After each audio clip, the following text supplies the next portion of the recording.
En 1981, un jeune réalisateur inconnu change à jamais le visage du cinéma d'horreur.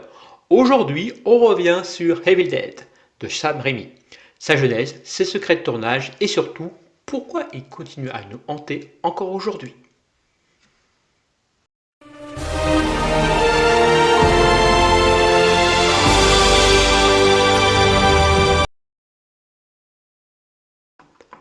Nous sommes dans la fin des années 70. Sam Raimi, 20 ans, veut percer dans le cinéma.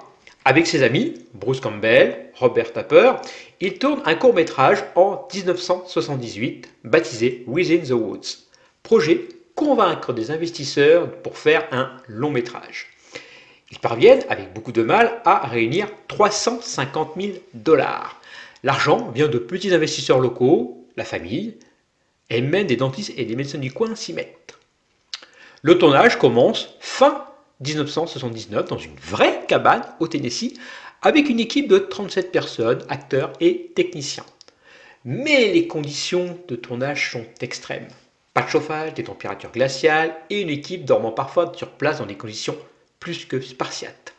Quant aux effets spéciaux, on fait avec les moyens du bord. Le faux sang est fait avec du sirop de maïs rouge et du café lyophilisé.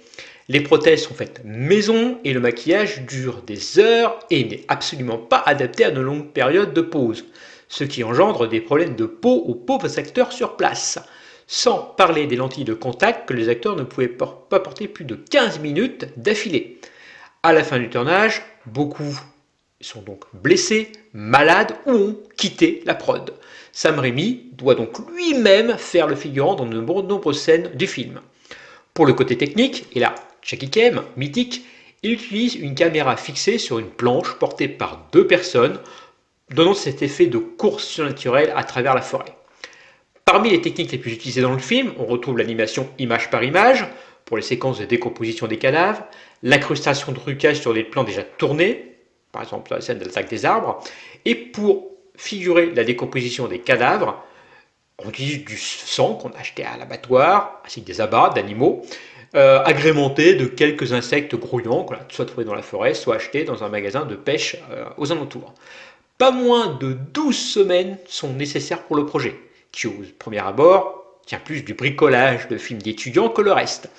A noter que la production avait laissé au départ 6 semaines au réalisateur pour faire le film. Le film au départ est baptisé Book of the Dead, du nom du livre, responsable du réveil des esprits découvert par les jeunes dans la cabane, un titre que Irving Shapiro, le producteur, préfère changer, craignant qu'une référence trop littéraire ne fasse fuir la jeunesse du public, enfin les jeunes publics du moins. À sa sortie, en 80, le film rencontre un succès commercial et rapporte, tenez-vous bien, 29,4 millions de dollars de recettes mondiales, dont 2,4 rien qu'aux USA. Et ce malgré une campagne de dénigrement de la part de la presse. Mais le bouche à oreille aidant, le film remporte très vite un succès mondial. Mais Evil Dead, ça raconte quoi? L'histoire de 5 jeunes vacanciers qui s'installent dans une baraque au cœur d'une sinistre forêt. En descendant dans une cave lugubre, les deux garçons de la bande découvrent un vieux magnétophone qui, une fois remis en marche, émet une incantation magique et étrange. Incantation qui réveille les forces du mal, déclenchant ainsi une horreur sans nom. Alors, est-ce que c'est un bon film d'horreur à voir pour Halloween? Mais bien sûr, Evil Dead n'est pas juste un film gore, c'est aussi une expérience sensorielle. Formellement, Raimi transforme en effet les contraintes en atouts. Caméra bricolée, angle improbable, montage frénétique. Narrativement, le film est une descente aux enfers, l'humour noir, involontaire, se mêlant au malaise, créant un ton unique. Symboliquement, le Necronomicon devient la figure du mal absolu, une force invisible mais omniprésente, matérialisée par cette caméra qui fonce sur les personnages, et Ash devient le anti-héros du film, le mec qui n'a rien demandé à personne et qui devient le héros, alors qu'il ne veut pas être héros du film. Et c'est ça qui est bon, parce qu'en 1981, c'est le slasher qui est à la mode, avec des films comme Halloween ou Vendredi 13. Ce sont les films qui dominent le marché. Evil Dead casse donc les codes, pas de tueur masqué, aucune menace naturelle impossible à combattre, ou plutôt si, le Necronomicon. C'est cette impression de fatalité qui en fait un film terrifiant encore aujourd'hui. Niveau critique, le film obtient la note de 7 sur 10 sur Sens Critique, 7,6 sur Captain Watch, notre partenaire. Quant à moi, eh bien, ça sera 7 sur 10 pour ce film. Pourquoi? Car si on peut applaudir effectivement la créativité visuelle du film, principe budget, l'inventivité des mouvements de caméra est effectivement très impressionnante, l'ambiance poisseuse, comme le huis clos et les isolations qui sont palpables et qui renforcent l'angoisse du film, le jeu de Bruce Campbell, qui est très physique, ses expressions étant devenues la marque de la saga, et l'impact culturel. Evil Dead marque effectivement un jalon du cinéma gore qui a influencé des réalisateurs comme Peter Jackson ou Edgar Wright. Il faut quand même que le jeu est quand même assez inégal. Certains acteurs sont moins convaincants, surtout en début de film. Le rythme est quand même assez irrégulier, tirant même vers quelques longueurs avant que l'action ne s'emballe vraiment. Et les effets spéciaux, oh putain, les effets spéciaux, mais qu'est-ce que ça vieillit, qu'est-ce que ça a mal vieilli. Certains maquillages sont vraiment, on voit que c'est du bricolage. Le stop motion paraît kitsch aujourd'hui. Ça peut, voilà, devant un spectateur moderne, on se dit, mais qu'est-ce que ce film est kitsch. Mais tout de même, Evil Dead, c'est quand même une grande leçon de cinéma.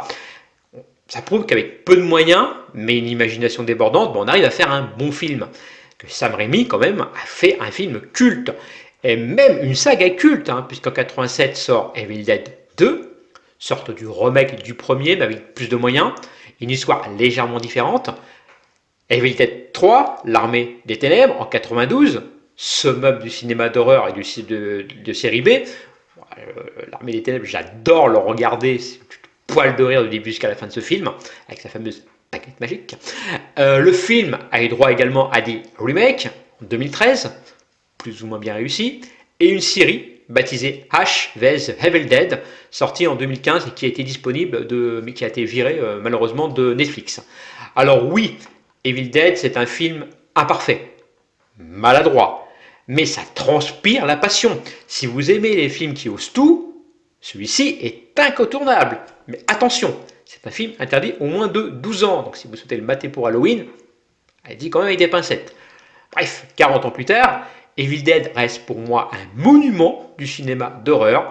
Et souvenez-vous, si vous trouvez un vieux livre dans une cabane, ne le lisez pas à voix haute, brûlez-le.